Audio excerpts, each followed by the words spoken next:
In a world where the legendary animator and director Hayao Miyazaki has a love-hate relationship with retiring, the first time after directing the epic Princess Mononoke, only to come out of retirement for the first time to direct his award-winning Spirited Away. And then he came out of retirement again, most because Studio Ghibli fired the original director of Howl's Moving Castle. And then Miyazaki just kept going in and out of retirement, only to announce after The Wind Rises his official retirement again, only to be horrified by the prospect of AI animation. And after making a couple of grown men cry, he decided to show the younger generations how it's really done and direct another traditional animated movie. And so, without further ado, here is the Mystery Writer's review of The Boy and the Heron. Not since Oppenheimer has a movie made me reflect on my own life more than Miyazaki's The Boy and the Heron. Allow me to give you all a brief summary of what this movie's all about. This movie is about a young boy named Mahito who loses his mother in a hospital fire during World War II. A couple years later, while still silently grieving the loss of his mother, his father has remarried to his mother's younger sister. Little weird.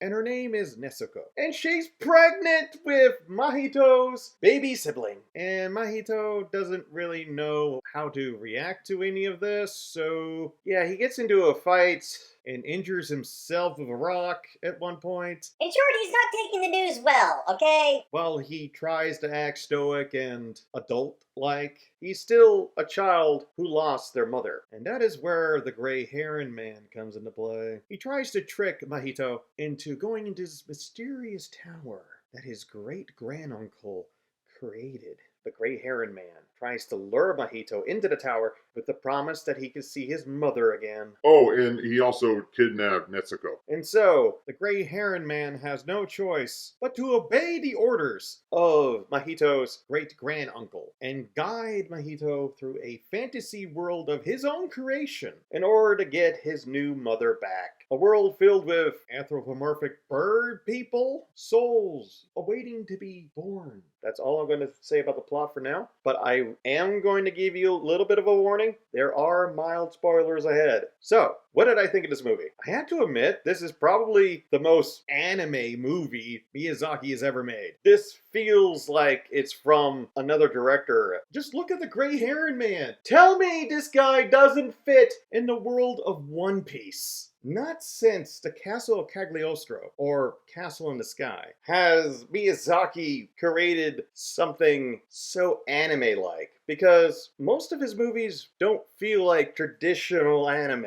They can be categorized in shonen anime, shoujo anime, etc. No, his movies don't typically explore the same kind of themes that a generic anime would. But The Boy and the Heron feels like a story that could have been directed by almost anybody. A lot of it feels like the work of Mamoru Hosoda, the director of such great films such as The Wolf Children, Belle. So many great movies. The Boy and the Heron is comparable to that because it's just a great movie. The animation alone is worth the experience, such as the hospital fire scene, and where they use over-animation to exaggerate the look of fire and the people around it. While yes, The Boy and the Heron feels like it could have been directed by almost any other well-respected anime director, it's still Miyazaki's swan song. Although I think he's working on his next movie already, but it's semantics, whatever. The look and feel of this movie has his aesthetic all over it. The soul of Miyazaki himself is just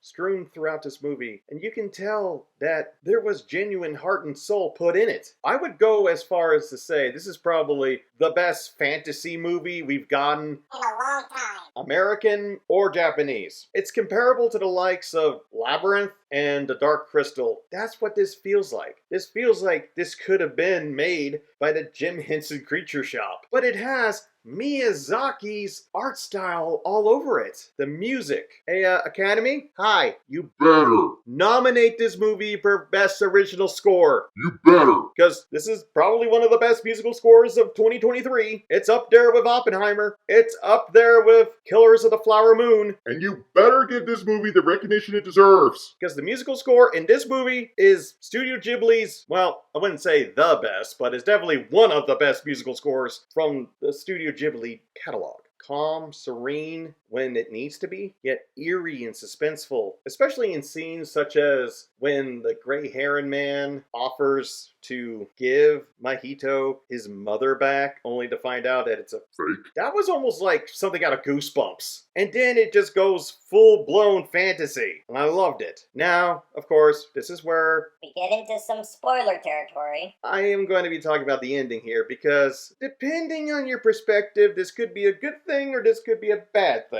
But we did get a stereotypical Miyazaki ending, and where the movie just ends. Like this.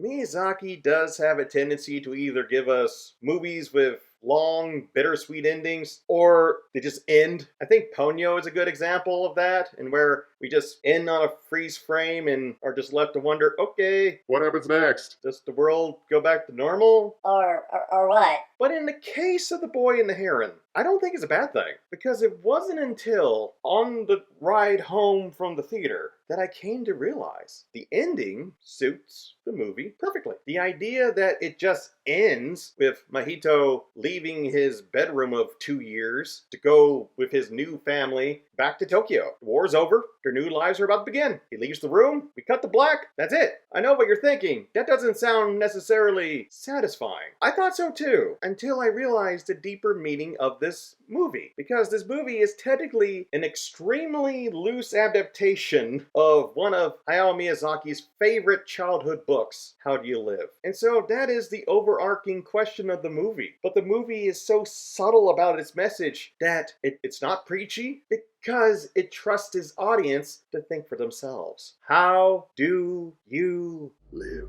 And the answer is told through Mahito's journey from looking for his father's wife to trying to get Nezuko, his mother, back. He comes to accept her as his mother, even though he meets a younger version of his biological mother, Nezuko's older sister, in this fantasy world that was created by the great-granduncle. He keeps focus on the future. He doesn't linger in the past. He learns to live. Life is not about lingering in the past. It's not about creating a fantasy world that you can control. That's what the great-granduncle did, to hide away from a world filled with war and destruction and thievery. The one thing he couldn't control was his own mortality. He's dying. He needs a successor. And life is not about control. Life is a series of goals that you make for yourself, and you keep focus until you reach that goal. You can have 1,000 memories. You can have a library full of memories. But they'll fade in time.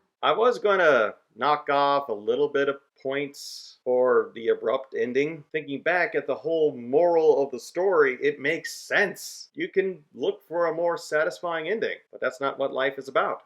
Life is about moving on. And so, I got no choice but to give this movie a 5+ out of 5. It's beyond perfect because it makes you think. Top-notch animation, award-worthy music, fantastic characters, and a moral lesson that isn't preachy. That would technically make this the 4th movie that I've given the 5+ rating. I know in my last movie review I said there was 2 movies gave that score to, but thinking that over, there was actually 3, and now it's 4. Well, that's all the time I have for the day. This has been the Mr. Writer speaking, and until next time, let me know in the comments, how do you live? And please, don't forget to like and subscribe. Thank you. Sign out.